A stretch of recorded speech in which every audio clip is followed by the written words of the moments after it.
Hello and welcome to Berwick Mitsubishi. My name is Mark Hoffman and today I'm going to be taking you around our 2012 Pajero Platinum. Now, a brilliant car, very popular online, hence why we're rushing this video out to a lot of people. A lot to talk about here. At the front of the car, factory fitted bull bar. A brilliant bull bar because it doesn't hang out a long way. Not winch compatible, which is good because that bar would hang out about here. Really easy to drive, brilliant to see in the car park so you know exactly where the corners are. You can see this top from inside the car. Does have the factory fitted fog lamps down the bottom. We do have projector headlights with headlight washers as well to keep them nice and clean. One thing to note, the bull bar does have a couple of scrapes, even though, as I said, you can see it from inside the car. Previous owner has had a couple of scrapes on both corners, but hasn't damaged the bar in any way. Across the top here, we do have two spots if you want to fit a small light bar or two spotlights or even a UHF aerial. On this side, good clear headlight again. As I mentioned, a couple of light scratches here on the bull bar as well. Coming down the side of the vehicle presents in brilliant condition. Front wheel here, some very, I'm being really picky here, I think. Very minor little marks there on the wheel. And a brilliant condition Michelin all-terrain tyre by the looks of it all. I can definitely hide my finger there in the tread.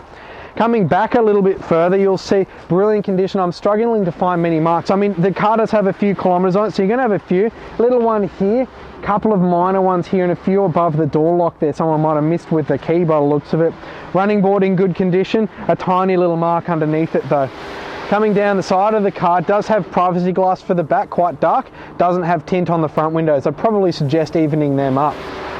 Coming out of the back of the car, yet again, Michelin all-terrain tyres. I'm hoping they're all-terrain. They look like they might be highway terrain in the middle and all-terrain on the outside. A bit of a hybrid tyre there. Good condition tread at the back, unmarked alloy wheel at the back. Coming down the side of the vehicle, no sort of major anything jumping out at me, scratches or dents wise. Coming to the back of the car, we've got another one of these treads. Have a look now, you'll see what I'm saying. It's got sort of an all-terrain tread on the outside, but a road tread on the inside, bit of a hybrid. We've got the Pajero wheel cover at the back, of course, doesn't have the lift kit, which tells me it might not have towed a big van around the country because most van owners will lift the tyre up so you get more access to the tow bar. Now you will hear the wash bay behind us because we've done about 5 of these videos and we're running out of room. In the back now, opening up the tailgate, opens up the correct way unlike my Toyota, which opens the wrong way. In the tailgate here, 2 of the speakers for the Rockford Fosgate system, which I'll get into in a minute. In here, we've got space for a medical kit, that sort of stuff, really nice little area to have space. 2 bolts there to get into the tyre as well. As you can see, we've got it set up as a 7-seater at the moment. Now, some people that buy this car don't need that. They want a 5-seater. You can easily fold the 5 seats down. We'll fold this down, fold that there, pop this little piece out. Now, if it is a 7-seat, you do gain that as cargo space, so you can use this as cargo space. If you want ultimate, you can actually pop this whole seat out, put it in the garage and gain all of the space. But for today, we'll probably keep it in the car, I think. Fold that down there, knock that down, pop this over here. Now, including talking time, that's probably taken me, what, 10-15 seconds to convert it from a 7-seater to a 5-seater with all of the space. You'll see child seat anchor points. We do have 3 of them across the back of this car. We do have a 12-volt socket in the back, of course, great for charging the kid's iPad or maybe a small fridge. On this side, we have the Rockford Fosgate audio subwoofer as well. We do have some minor marking across some of the black trims in the back. One thing to note, the rear seat passengers in this car do get rear air conditioning. A lot of the 7-seaters don't. Actually, a lot of the 7-seaters don't even get air conditioning for the 2nd row, let alone the 3rd. All 3 rows, nice and comfy in this car. We'll shut the tailgate again. Nice and easy, nice and light. Coming down the passenger side of the car, we might have parked a bit close here, but you'll see going along it, there's no signs of scratches or dents or anything like that along the side of the car. The rear wheel here is unmarked. I can't see any nicks or nags in it. On the tyre here, good condition tyre tread as well at the back. A tiny little mark just there, and the lower skirt there presenting really well as well. Coming along to the front of the car now, no marks on this last wheel as well. Yet again, a good condition Michelin tyre at the front. So overall, for the kilometres on this car, I'm actually really impressed with the condition of it. Around to the front of the Pajero Platinum now. I've cheated a little bit by opening up the engine bay in there. Now this has a nice big banger engine. We got a 3.2 litre 4-cylinder direct inject intercooled turbo diesel. That's the word I'm looking for. It's cold. All those words give you 147 kilowatts of power, 441 newton meters of torque, combined through a 5-speed automatic 4x4, of course. You are going to get out of this big car 9 litres to the 100. Out of an 88 litre tank, you're going to get in excess of 970 kilometres to the tank. Right, inside of the Pajero now, and quite a comfortable place to be. This car is set up to do long touring. and it is brilliant at it as well. Start with the steering wheel. There is a little lever down there to adjust it. Obviously can adjust for height, which is nice, and let the seat do the reach for you. Lock it up if you're in position. On the steering wheel, do have a bit of a minor wearing on the steering wheel, but I'm being pretty picky there.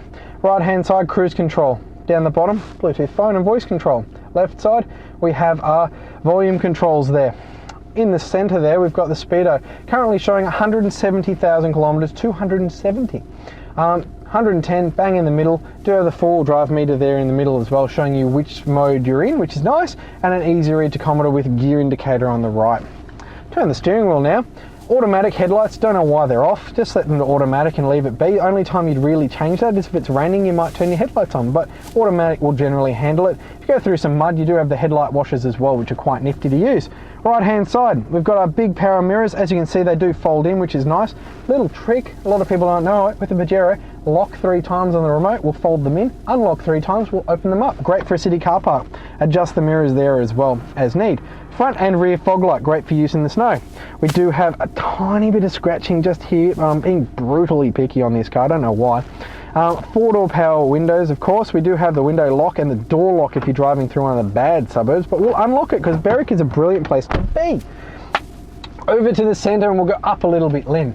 This is our electrochromatic mirror, no little handles anymore. That mirror will automatically dim down for you when something bright's behind you, and it'll brighten back up when they go away. Brilliant. Down. We have our little computer system here. We've been debating all day when we've done all these Pajero videos what this is called, and we haven't come up with an idea, but it's got everything in it. Clock, temperature, got elevation, barometer, that's a nice one. Got the date that's wrong. We've also got nothing. Then we've got fuel economy, car's just been reset, so that's a little crazy. Average range, average speed, 1 kilometer an hour, because 0 now because it's been reset. And outside temperature, of course. So we'll leave it on elevation, why not? Coming down from there, we have Mitsubishi's MMCS system, obviously powered by Rockford. We'll say I agree to that, I think.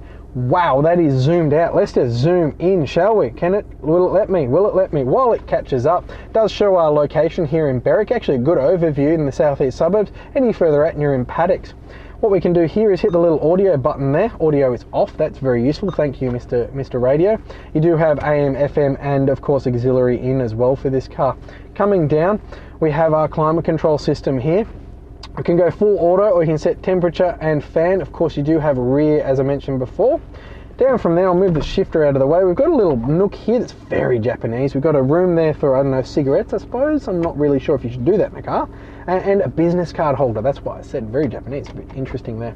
Now, this car is a rare one. Usually you had to go up to the Exceed to get this button fitted here. This button is a bit more for your off-road enthusiasts. Really, really good if you have a bit of a get-out-of-jail card. Rear diff lock. You pick up a rear wheel, this thing will just keep powering on. Really good to have. Should have a little 12-volt socket hidden behind there. Shifter, as I mentioned before, 5-speed automatic. We pop it into reverse. It should come up with a camera there. If we do have the tow bar fitted, you'd be able to easily see and line up your caravan. Look like a hero at Bunnings when you hit that trailer every time. Down into drive, nice and simple, D for drive. If you are towing a van and you come up to a hill, sometimes it's advantageous to just lock it into, say, 3rd or 4th gear, so it doesn't change when you're halfway up a hill and then you're that guy. But this car, with the power it's got, you're not going to slow down going up a hill, sorry. Leather shifter for the 4x4 system. We've got 2 high, 4 high of course, 4 high locked center when you're a bit more off-road, but you want more speed than low, and then 4 low locked center is you're crossing every stream and climbing mountains and all that sort of fun stuff. Little section here for stuff.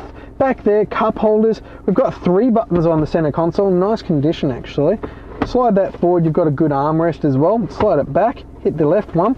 Opens up a little reveal of carpeted area for all of your many things. And then if you've got more than those many things, you've got a great many things, you've got this one as well. You can hide all of your things in, and with a 12-volt socket down the bottom. Gonna get my camera to zoom around the interior now, and you'll see interior trim presents brilliantly. It's sort of a microswave material in this car, and the driver's seat compares the same as this one. It does have the genuine platinum floor mats both at the front and the back by the looks of it, and presenting really well actually. Rear seats present in brilliant condition as well. While you're zooming around the back, I'm just going to grab the service books out of the car. I had them a moment ago. There we go. Alright, service books on the car. Now they're not full books, but I do like to mention books on the car so you know what you're getting into. The first owner of the car obviously bought it in sale Mitsubishi, so obviously a country car. Serviced at Mitsubishi. skipped one, actually did it skip one? It skipped one, and Mitsubishi again at Sale, and then another one at Tyres Plus in Sale for some reason, then Sale Mitsubishi again. Then it has skipped a little bit at the end, but we've caught it up at 170 at Berwick Mitsubishi. Good thing about that, it has been Mitsubishi prepared, so it is the right car and very well prepared. Thank you for watching this video walk around tour of our Pajero Platinum. I'm actually really impressed with this car. I hadn't seen it up to this point. The kilometers on the vehicle would indicate that you would be surprised at the condition. I'm very, very impressed. Some very minor marking on the front bar, and that's about it around it. Quite impressive. I think you'll be very impressed. Well worth a look, especially at the price point. Do be very quick for this car. 9907 0555, and thank you for watching.